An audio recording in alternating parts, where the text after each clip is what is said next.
Football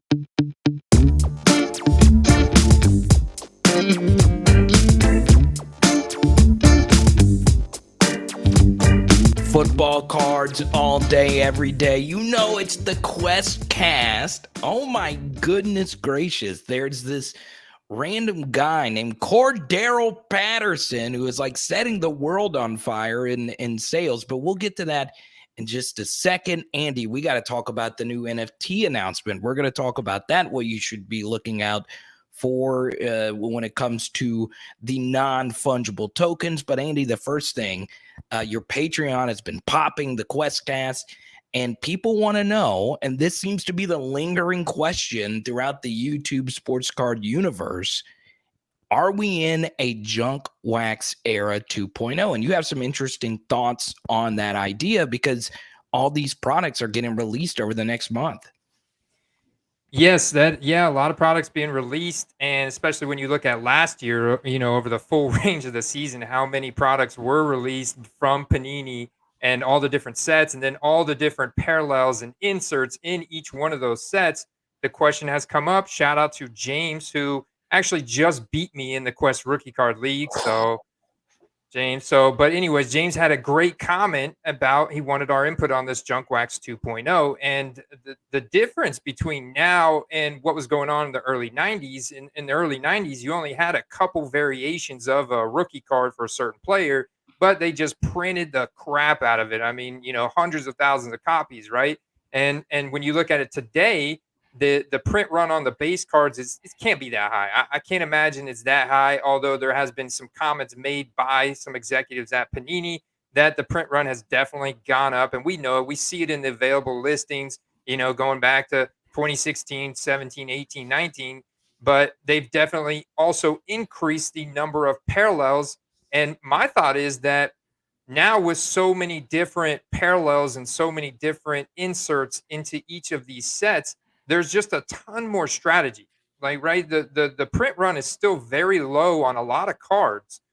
When you look at the serial number cards, the autograph cards, the short print, the silvers, and that kind of stuff. So I think it adds a lot more strategy into the card investing and flipping game today.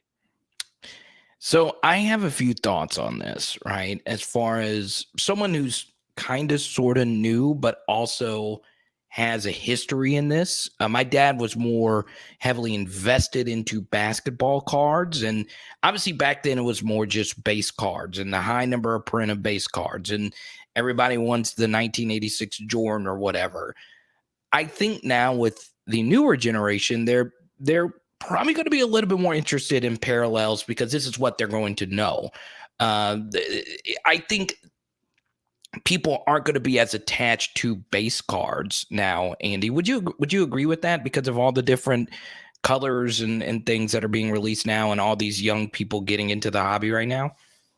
I do absolutely agree with you on that. And especially as someone evolves in the hobby or they become more mature in the hobby, maybe you start out getting a base card and you're like, wow, this is cool. I've got a base prism. It's such a cool card. But after that, you're no longer satisfied with a base prism or a base rated rookie. You're now wanting something that's got an autograph, got a serial number, got some color match, got some more bling on it. Yes, Absolutely. sir. Yeah. And those were the two words I was going to use next, color match, right? And for those who don't know what that is, what a color match is that it's the prism version of that color that matches the team uniform. So if you have a Calvin Ridley prism card, I don't know if they had red prisms for Calvin Ridley, but that would be a color match. Joe Burrow has some very I love the color orange. It's a very unique color. It's a color you don't see every day. And the Bengals are one of the few teams that have orange in their color. So if you get a Joe Burrow orange prism, it makes it pop a little bit more. So this is going to be my thing as far as parallels are concerned.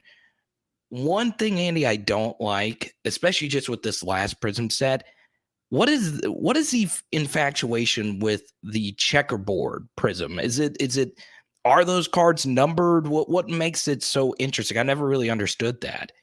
Well, it's very similar to the downtown and the kaboom. You know, you have these zebra print and checkerboard print, and Right. as far as I know, the checkered board print is not even serial numbered. It's just considered a case hit.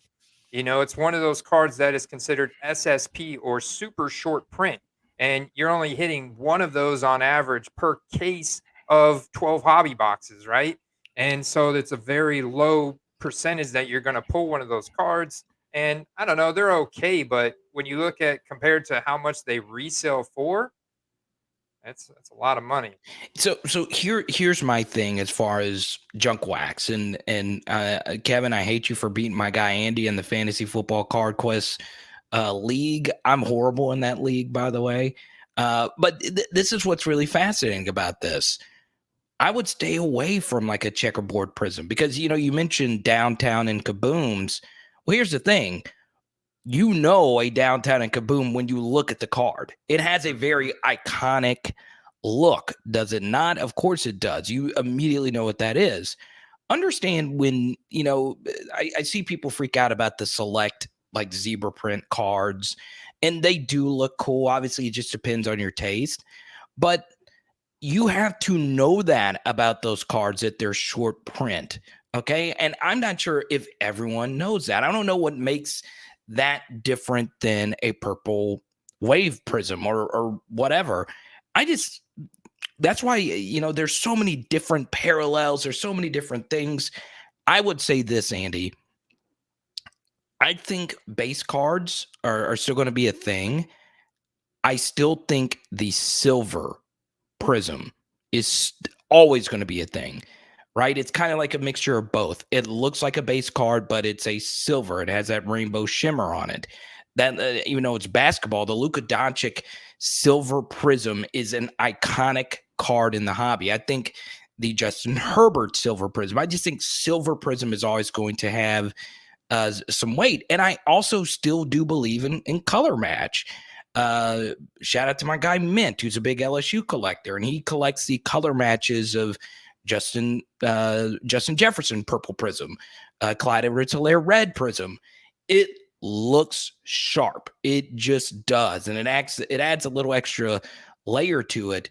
I think those two things, as far as non-numbered cards, are always going to be interesting to me. I just don't know in the long term if people are actually going to care about some of these other, variations just because they know it's a short print. That doesn't mean everybody knows that's the case. Yeah, it's very true that everybody doesn't know that's the case because you're absolutely right. You make a great point. I mean, what's the difference between a blue wave prism and the checkerboard prism when neither one of them have a serial number on them? However, they're both, come with that SP tag or the SSP tag. And it's hard to discern the difference unless you actually get down in the weeds and look and compare the number of available listings, which I've even gone to the extent of doing this on like the select set, for example, to look at the number of available listings between the different tiers they have, the concourse, the premier, the club level that they added this year, and then the field level to see if in fact that the field level is the most scarce because it has the fewest amount of listings. And I kind of figured a good way to do this, something you could do at home if you're wanting to kind of figure this out on your own, is to look at a player that's highly available, right? Like a player that was printed and everything, that's still a backup right now, that people aren't going out running to grab off the shelves. So I did this with Keyshawn Vaughn, on the Tampa Bay Bucks. Okay. Um, because he did come with some draft capital. I think he was taken in like the second or third round of 2020. And so he did get printed in all the major sets. But, he's behind Leonard Fournette and Ronald Jones and buried on the depth chart in a running back by committee team in the first place and a pass heavy team. And so he's printed and everything, so you could go on there and look at the available listings of him for any of these cards and get an idea of how of the kind of the print runs. You can kind of approximate, which card is more rare than the next. And it's important to do your research. I don't want anyone with checkerboard, zebra print, leopard print. giraffe print. There's all these different prints, rhinoceros print, gorilla print. I mean, there's probably all kinds of stuff out there. Now, I would not be surprised to see a peacock print card, knowing everything that's happened. And here's the thing: people listening to this might actually think I was serious that there is a rhinoceros print or a hippopotamus print. There's so many different parallels. So understand that not all of them, that's my main point is yes, checkerboard print cards should be worth more if they are a shorter print. Understand though that not everyone is going to know it, and that's the thing. Especially if people are entering the hobby, this is such a key tip that I've learned, and I've learned it really tough. That not everyone is going to know as much as you know, right? As far people are still concerned, Andy, I'm sure they still come up to you all the time saying, is this card a silver prism? No, it is a silver prism, but I thought my base prism was a prism. No, it's not a prism, but it is a prism. You see, if you're a Yeah. card collector, you understood everything I just said, but understand, Andy, that there is, for people that are getting in, there's going to be some confusion. So always understand that the more simple, the less explaining you have to do about a card, the more it's probably going to be better. Would you agree? Yeah, yeah, absolutely. And then you throw in words like refractor and X-fractor, and I'm like, wait a minute, was the prisms a refractor and the mosaic is an X-fractor? It's yeah, there's a lot of different jargon. A lot of it's jargon, what we use in the hobby to describe certain cards. And there's words that I use to describe cards that's not actually what it's called. Like the scope cards and the shock cards and the pulsar, and all the different adjectives that are used to describe certain parallels of cards. I'm like, wow, that's a wave and that's a shine, that's a shimmer, but I know someone's Googling giraffe print cards right now. I love it, man. So, before we get into like a few things that have happened, in the past week as far as prices are concerned, I want to talk about ripping packs really quickly. Understand when you go to retail, this has just been what I've seen from different Walmarts and whatnot that I've been to. Football cards are flying off the shelves. You know what's very interesting, Andy, is I see a lot of Topps Chrome baseball being left on the shelves. I even see WNBA Prism boxes fly off shelves, and those are marked up to 48, I mean, not 48, $38 a blaster for WNBA Prism.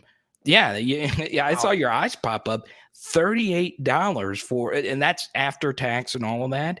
Where I was able to get my hands on a Donruss blaster, and those were $28. So we touched on this in the last episode that prices of retail have gone up if you're able to get your hands on some. But something I found to be interesting was that you can get these Donruss packs, and you can rip some. You can actually get some good cards out of it. I saw someone pull a downtown, I believe, out of a just a cello pack. So be on the lookout for that. I do recommend, Andy, if you're at a retail store, to I understand it's better to buy singles, but if you're able to get your hands on a sealed product, I highly recommend buying. And you can hold a box if you want to or not. But dude, sometimes it's just fun to rip, baby. Sometimes you just got to rip that bad boy. I think it is fun to rip, especially when you get it at retail prices. And it's like, especially because we're watching all the 2021 QBs just had, good bounce back weeks, most of them anyways. And it's just like, that's exciting. It's fun. You get it at retail prices, and then your chances aren't so bad of making your money back. And there's a lot of entertainment value in it for $20, or like you're saying, you're buying value packs at $10. I mean, I think that's really cool. And then the other thing that they do now, and I think what you're kind of seeing this year, Carter, is because we haven't seen a mosaic, right? The big difference this year Oh, compared to last year is they released Donruss and then immediately a week later released Mosaic, two big popular sets for NFL with the pro uniforms released in retail. And I think Panini went to their analytics and consulted with their business consultants and said, okay, people see a lot of value in this rated rookie logo. This set did a lot better than Mosaic. Let's go ahead and shelf Mosaic. I don't even know if they're going to do it this year at this point because there's been no news or release dates around it at all.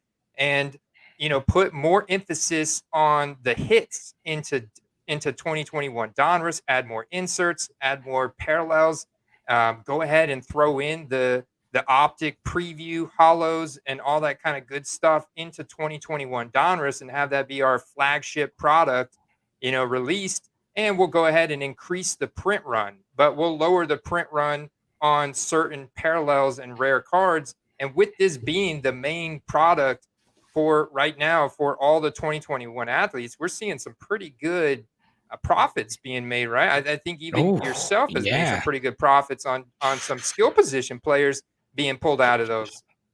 I pulled a Jalen Waddle. Once again, we go back to the beginning. Not a color match. This was like a pink-ish card. I didn't know if it was pink or red. Optic Prism. I listed it for $35 when I pulled it, and it sold in a day. And this is Miami Dolphins, so not necessarily like top 10 popular team, a team that's not that good, a team that doesn't have his quarterback. Jalen Waddle was a big star at Alabama, but he was hurt his final season, so he doesn't have the same fan base that maybe a Devonta Smith has per se. And I saw a few Jalen Waddle sales. And then, in one of those packs, I pulled a Trey Lance, who's someone I want to talk about just briefly here. I like Trey a lot. I really do. I like his situation, even though he's in a tough division. He's with the 49ers. That is an iconic brand. Trey Lance he's got the superstar dual threat kind of game to him. So, I pulled a blue press proof, sold pretty quickly for like $45. So right now, people, Andy, even though they know that these prices are likely going to decrease, they're still buying. The sales, we'll touch on this now with Cordell Patterson after this last week. Sales are good right now. I did not expect that after 4 weeks. Now, I don't look at the data as closely as you do, but just me looking at eBay every day and buying a card here or there, I am shocked at how many times I click sold items check and I see all these sales. It's an encouraging sign. It is an encouraging sign. And so something I started doing new this week to really see this clearly is filter out all the auctions because we know those are forced sales. Those are going to end regardless, right? Those are Regardless, going to yeah. end. Someone's going to buy them, whether it goes under market value or over market value. Someone's going to buy them. Someone's going to sell them. So I took out all those and just looked at buy it nows to see how many times people went onto eBay and looked at for a certain player and went to buy that right then and there. And it was surprising that Cordell Patterson actually had 46 of those buy it now sales on Sunday after his 3 touchdown performance there in a game which they ended up losing in the final seconds. And the Falcons are in last place in the NFC South. They've got a difficult schedule. Doesn't look like they're going to make the playoffs or anything like that. Cordell Patterson now almost a 10-year veteran, right? Going back to 2013 for his rookie card. And yes, he did have a lower average sale price. So his average sale price was probably around $5 to $10 compared to a Saquon Barkley, who is an interesting comparable because he's been one of the most electrifying, athletically gifted athletes since he entered the NFL in 2018. Just struggled with injuries, but his rookie cards, because of that, have stayed at a significantly higher resale value. And they won their game, a big upset against New Orleans Saints in a game where he had a monster day as well. And his buy it now sales were somewhere around 15. So nowhere near that of Cordell Patterson, but the average resale price of Saquon was about $30. So here's the interesting thing about the Patterson, and it all kind of clicked to me now. All right, so whenever you and I became friends, you were the one that and look, you helped me make a lot of money. I spent a lot of money on Joe Burrow college uniform cards. And if you're a fan of me being on Andy's channel or just a fan of my LSU YouTube channel, you know the story already that Andy told me to sell them immediately. And the thing that I always found interesting was that the name of your channel was the Fantasy Football Card Quest. And now more than ever, I see the connection between fantasy football and sports cards, right? The only reason Cordero Patterson is a big star right now is in PPR formats, he is the RB2, okay? RB2 overall. So here's the thing, right?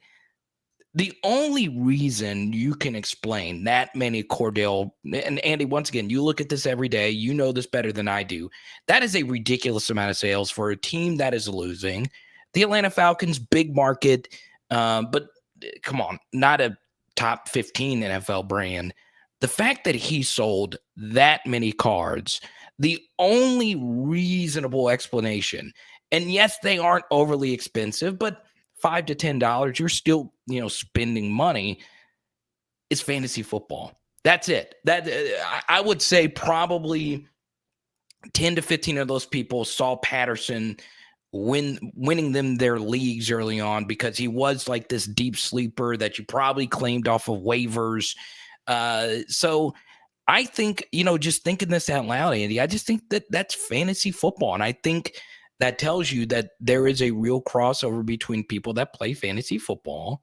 Shout out to Underdog Fantasy and people that that buy sports cards. That could be the only reason why Cordero Patterson. Andy, do you even know what college? I want to quiz you. Do you even know what college he went to? Oh man. No, Do you know? I don't. You But don't know? no, I don't know, man. I don't know. And here's a funny thing. He went to a top 20 college football brand school. He went to Tennessee. Oh, And yeah, so I mean, look, this is wild that he had that many sales. That lets you know that there might actually be a real crossover between fantasy performance and sports cards. I think there absolutely is, Carter, and I think we're seeing it this year. We didn't see the typical run up in the preseason before the season on all the good players. People were it was a lot more mature, a lot it was Right. evolved into, okay, we did that last year, and this year with everybody being able to get out in public, go to the games, have experiences and all this kind of stuff. It didn't necessarily take a whole lot away from the hobby, but it left all the people that are serious about it in the hobby, and we're watching the games, we're planning out our fantasy teams for the upcoming weeks and upcoming months, and we're looking at guys like this, and it's a direct correlation in my opinion, Carter, because he's an incredible fantasy performer, and he's also one of the rare fantasy players that you can slot into a wide receiver position, a running back Right. position, or a flex position. It's pretty interesting how his roster spot on the Falcons is, and he's explosive, man. He's explosive. I don't know. It is pretty incredible to watch. It's very exciting to see that kind of movement. I saw a similar experience last week after the Thursday night game. I looked up James Robinson because like, man, James Robinson broke quite a few tackles in that game. He looked really explosive. The commentators were talking him up about how he was undrafted. He's got this big chip on his shoulder and he's been nothing but phenomenal in the NFL. And he's like pound for pound up there with Eckler and these other guys for being able to break tackles and explosiveness. And sure enough, I go over to eBay and look at the recently solds, focus on buy it now, and there's dozens and dozens and dozens. People actually dropping $50, $60 on his rookie contenders auto short print card, For James for Robinson? James Robinson, man. Let's So on the go. Jacksonville Jaguars. So yeah, there's a direct correlation from what happens in fantasy to football cards. Yeah, and once again, the Cordell Patterson might be an outlier. This is something that we're going to monitor all season. But, this was something you predicted, Andy, that performance related sports card prices, maybe, especially for lower tier players. I've seen other videos on this topic, But the one thing that those videos do is they focus just on the quarterbacks and Mm. Kyler Murray, and they're good videos, and I've watched them, but we're diehard football card collectors. We're diehard football card investors. If you're listening to this, you are looking for position player moves. You're not just jumping from the elites of one sport like Luca and Tatis. You want to know about some of these other position players. So understand that we're talking more like lower tier prices, but I want to get to the quarterbacks before we talk about the NFTs Mm. just really quickly. It is very interesting that another week has passed, Andy, and people that spent the thousands and thousands and thousands of dollars on Joe Burrow and Justin Herbert cards are feeling really good about themselves right now. Yeah, they're feeling really good, especially after the Chargers mopped up on the Raiders last night. I mean, they looked elite last night. They looked elite on both sides of the ball, and that's exciting. They're first place in their division. I know you can't write off this early Kansas City. You can't write off Right. the Raiders. You can't really write off. The Broncos. Yeah, you can't write off the Broncos yet, but I think that the Chargers are the real deal. And looking at the AFC North, look at the Bengals. Are they the real deal at 3-1 when you have Baltimore sitting there and Pittsburgh's off to a really slow start? But I mean, it's in Cleveland, right? And Cleveland's 3-1, so it's very interesting. But the 2020, those two guys, those quarterbacks, their rookie cards are doing just fine right now.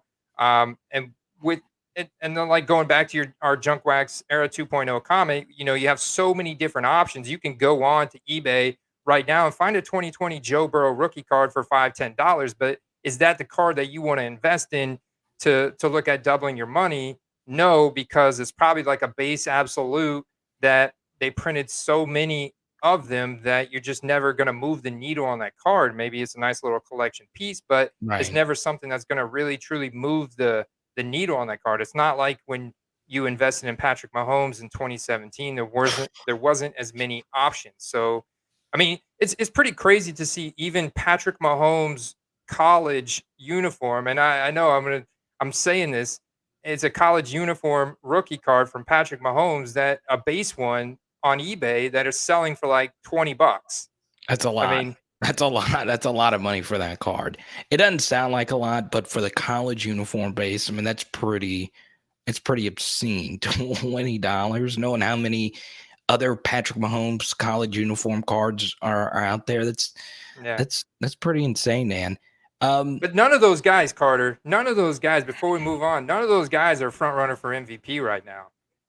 Kyler oh, Murray, Kyler Kyler, Murray is the front runner right now through 4 weeks, and his cards just continue to go up. I was getting offer after offer after offer on my base Prism. That was a PSA 8 that nobody wanted back in the summer, and I bought it for like $30, and I was getting offer after offer for like 70, and I didn't go too crazy on it, although I could have still be holding that, but we talked about that last week, so I won't dwell on it.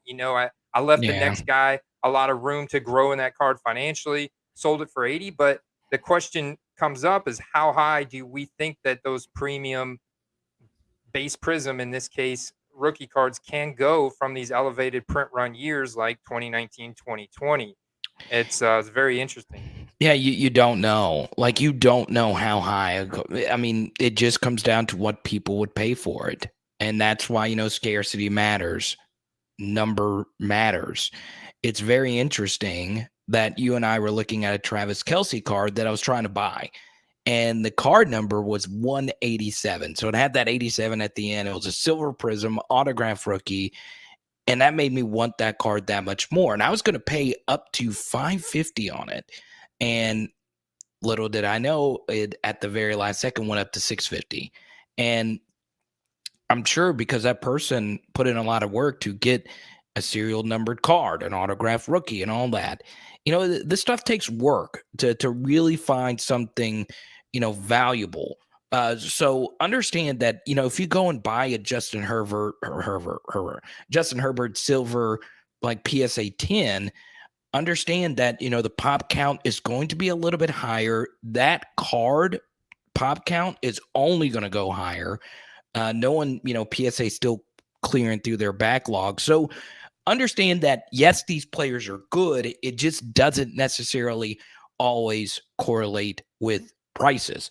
Now, I do want to get into this because we are in the early stages of it, and you and I are both physical card kind of guys. Mhm. But Andy, your initial reaction to Dapper Labs, which is the brainchild of NBA Top Shot, that same company has inked a deal with the National Football League. Now, there have been individual players like Patrick Mahomes and Tom Brady that have done their own NFTs and have sold it for charity and all that stuff. But this is different, Andy. This is the actual league with the actual licenses, and they're going to be able to sell moments, like plays, like they do with the NBA Top Shots. So like a Patrick Mahomes no look pass will probably be a moment, and there'll be a certain number of them. What are your initial thoughts to that announcement from the National Football League?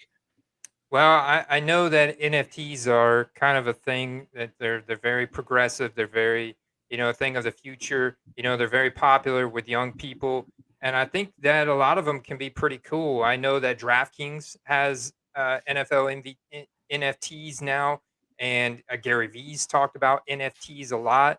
And I think Right, with the right manufacturer, the right software developer making the NFTs, it can be very popular.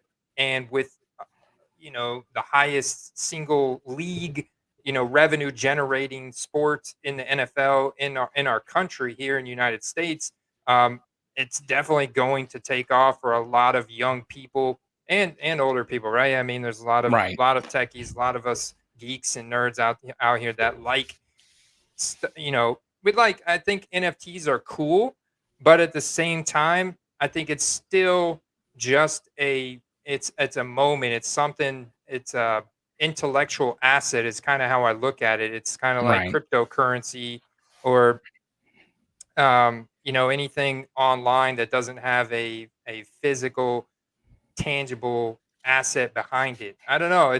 I'm on the fence. I'm on the fence about it, to be honest with you, Carter. I Yeah. think if I can get in early enough, then I could be profitable with it. But it's not something that I see myself like logging into on a daily basis to check out my NFTs and looking at the moments, kind of like cherishing that. Like I put my cards on the wall, kind of Huh? thing. Huh? Yeah. So the good thing about NFTs is you can sell them and not have to put them between, some cleavage to sell them. For those that listened to the last episode, you get that joke. It's all online, right? And Andy, you work in, technology to a certain degree, and I do YouTube full time, so we understand, the virtual aspect of it. To take it one step further, you and I have never met. I've never met Brad Nolan. I've never met Matthew Viscovi face to face. Name your favorite card YouTuber and their co-host, whether it's Brad and the finance guy, Dustin. They've probably met a few times. I know they met at the National. So like most of the stuff we do now is virtual, right? Whether it be your work or whatever. So understand that, we like virtual. It makes stuff like this possible. Also, I liked NBA Top Shot. And I'll say this, just full disclosure, because I do want to be open. We're going to be open and about our purchases, and we're going to be honest about it. I made a lot of money on NBA Top Shot. Okay, not like the Jack Settlemans and stuff like that. Not like some of these, like the crypto punks and the people that are really big into it. Uh, I made a lot of money just on Chris Paul. Like I was able to, see a market inefficiency. I'm not that smart, but I saw that Chris Paul's moments were very, very underpriced for a very iconic player, and I did well. Okay. Now, full disclosure, it was just one moment that I flipped, and it was nice. I really enjoyed it. When it comes to the money, okay, I didn't like it as much as actual cards. I just didn't. It wasn't the same thing as getting the card and holding the Derek card that I bought and sending it to someone else, even though I didn't make as much money off of it. I like that so much better. I like holding the cards. I like seeing the cards. And you and I were talking about this previously about StarStock. I feel the Mhm. same way about StarStock. I've done well on StarStock. StarStock is kind of like NFTs, though. I never held the Cooper Cups that I bought. I never got to see it. And I know that may not be a big deal to some. It's not like the absolute end deal breaker for me. I'm going to be involved with NFL Top Shot or whatever they're going to name it. But it's to me, it's just not enjoyable. It's not as enjoyable for me, Andy. I'm still going to love it. I love Dapper Labs. I do. It's just not the same as buying a Kirk Cousins and finding it for $1 and the guy sending it to me and that. And I'm not even a Kirk Cousins fan, but I mean $2 for a rookie, whatever. I'm sorry, Andy. I just like the physical cards. I just do. Yeah, and there's so much strategy involved in picking out the specific card of the player that you're targeting. And the thing that I don't like about StarStock, I think the thing that's holding them back from really taking the next step to being more relevant in football cards or any sport for that matter is having actual pictures of the Right. physical tangible cards that they're putting in their vault. They have this proprietary raw grading system giving cards a B, or C grade and then putting them in the vault, but they don't have actual pictures of the cards. So not only is it like an NFT in the sense it's all virtual, it's all done through their web interface, but you don't even get to see the actual picture of the card like you do on ComC.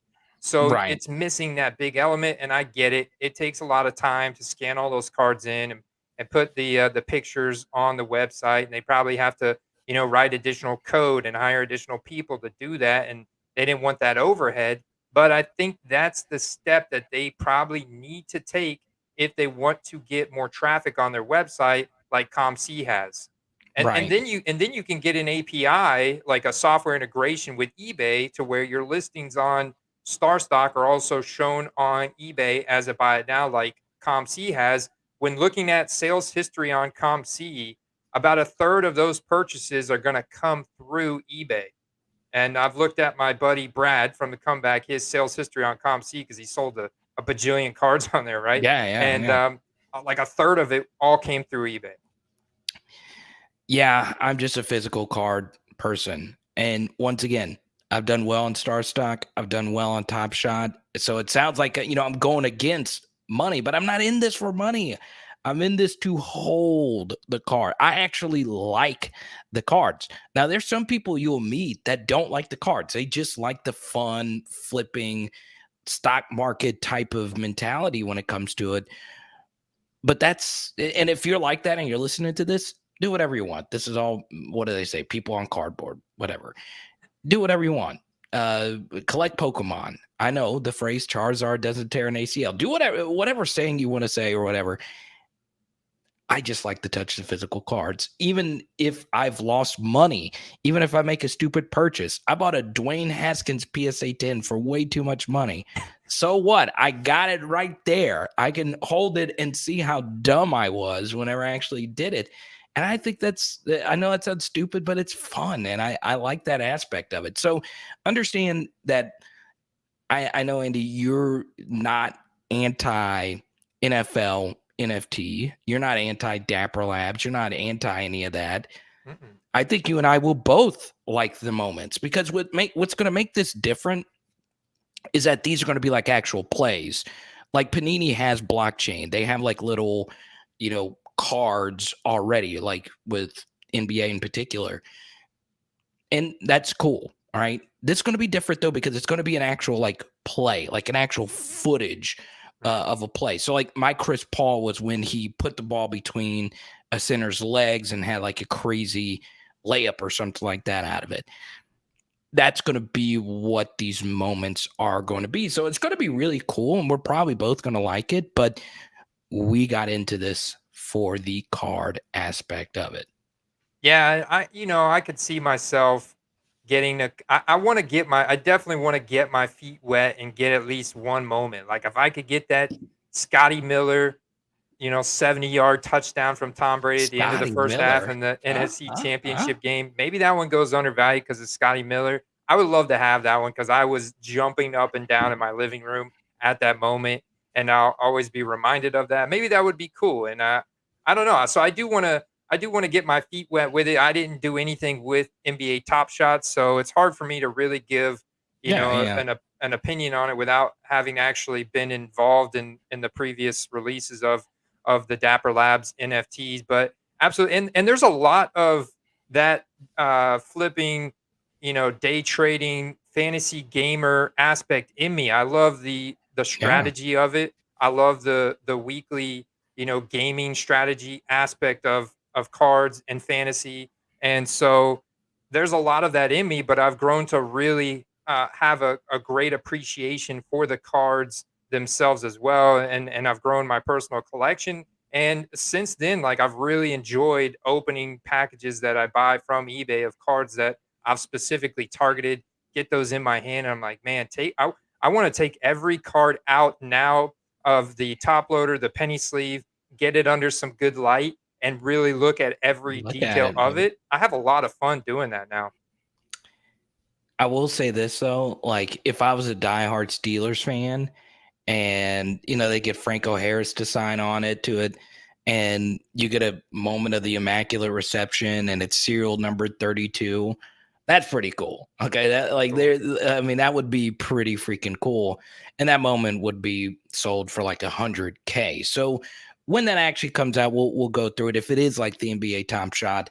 But once again, we're not anti, but understand that there's going to be a lot of money put into this pretty quickly. Now, hobby tip of the day, Andy. We always like to share one thing before we give a play of the day. It, it, Penny sleeve and top loader, that's pretty standard as far as like shipping something is concerned. I know you get a lot of questions about how you ship cards. So the hobby tip of the day, we'll stay along those lines as far as properly shipping a card. So what do you want to share as far as that is concerned?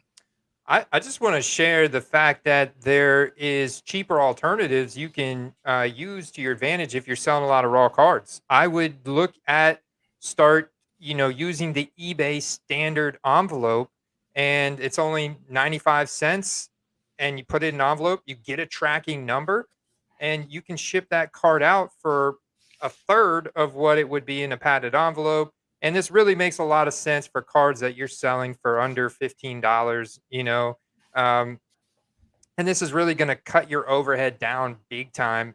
And it took me a while to really feel comfortable. And I really don't do it a lot now unless I'm selling a card that's very inexpensive.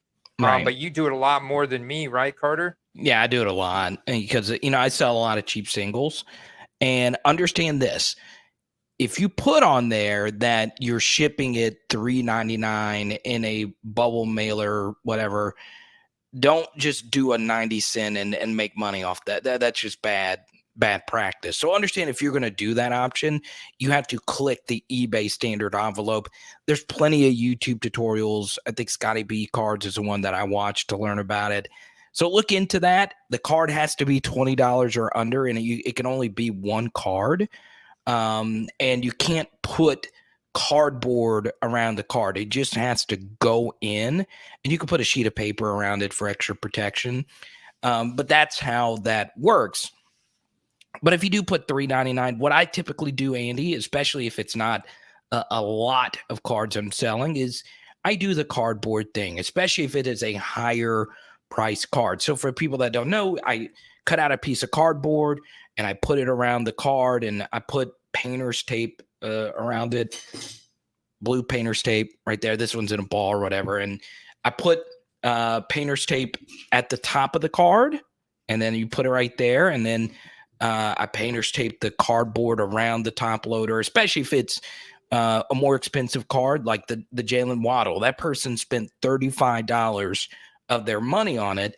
I put it in a small plastic team bag, put some other cards in there, and then put it around cardboard, and then put it in the bubble mailer. And I know for sure, barring Optimus Prime stepping on that thing, it's not gonna get crushed. It's not gonna be damage.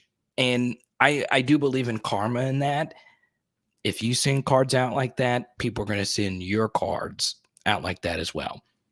Yeah, in fact, whenever I sold my Amari Cooper PSA 10 just this past within the past week and a half, I paid out of my own money for additional insurance Oh because wow. I messaged the seller. I charged them $3.99 for the shipping, standard shipping. I put it between cardboard, the painter's tape, put it in a bubble mailer. But I told the guy because he was very excited. He's like, dude, I'm so excited about this card. It's numbered out of I think 99, and it was a PSA 10 Silver Prism Auto, nice Yeah. card.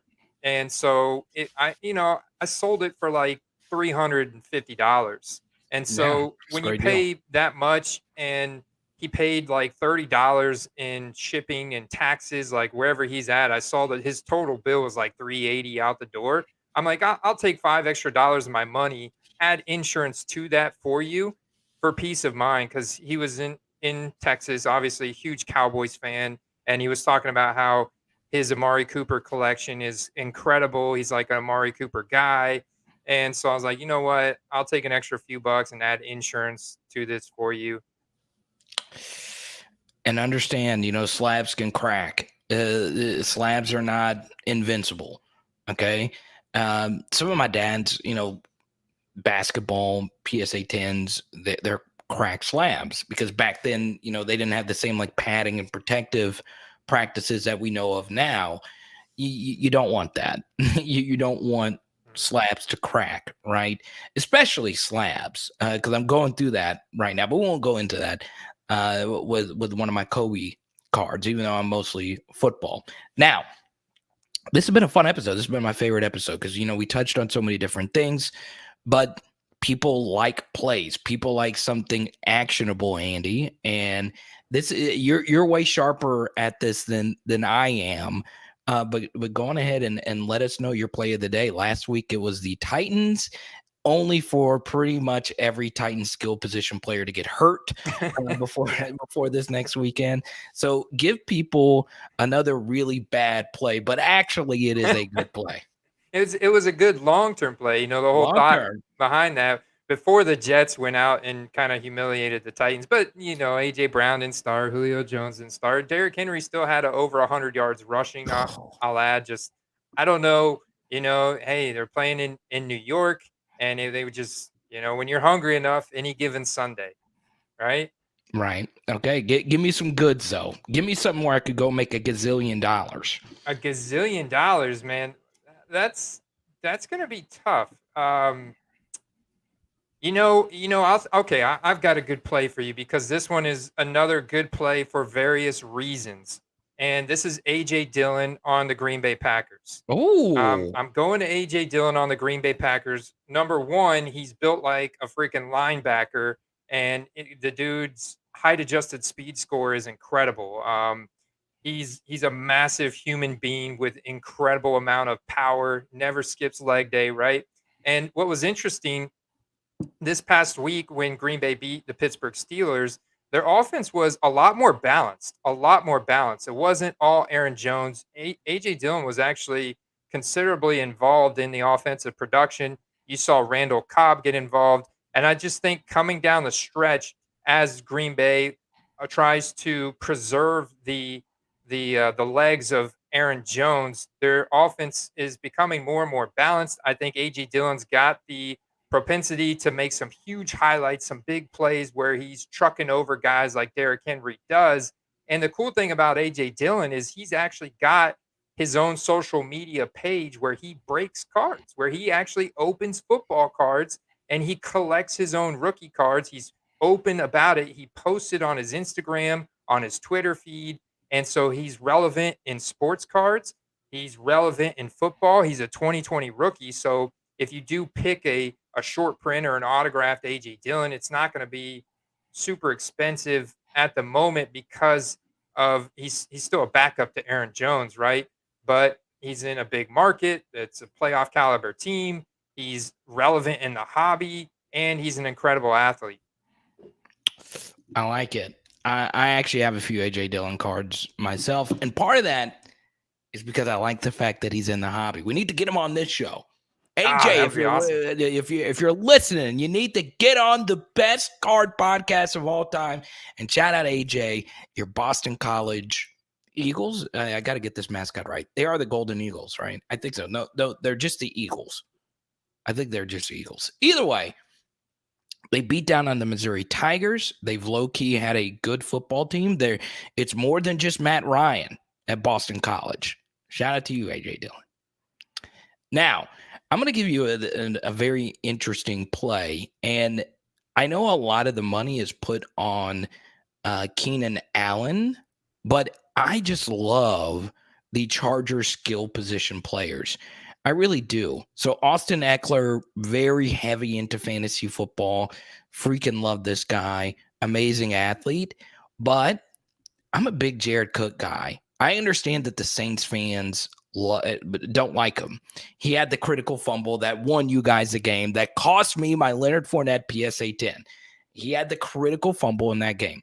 Now, I looked on eBay just then. I looked on earlier. I was able to find some Jared Cook rookie autos for $2. $2. Okay. We're talking about the number one tight end with the Los Angeles Chargers in a division where there's a lot of smart defensive coaches. Okay. So what are they going to do? Well, they're going to stop Austin Eckler. They're going to force Justin Herbert to go to someone not named Mike Williams. They're going to not name Keenan Allen. And guess what the Chargers do, Andy? They do this thing that I wish more coaches did. If you watch my LSU YouTube channel, you know this as well. The Chargers go for it on fourth down, okay? They're very aggressive on fourth down. So guess what that means? In the long term, that just means more scoring opportunities for guys like Jared Cook, especially in the red zone, okay? Let's say the Chargers make a run. They look really good right now. Best pass rusher in the AFC, probably Watt or Bosa. Best defensive back in the AFC right now, Andy. It's probably either you could make a case Tyrann Mathieu, Marlon Humphrey, but I would say Derwin James is probably the best. Chargers are loaded. Progressive young coaches and Jared Cook, 2009. I am guessing his rookie season is not going to have ridiculously high pop counts on any of his rookies.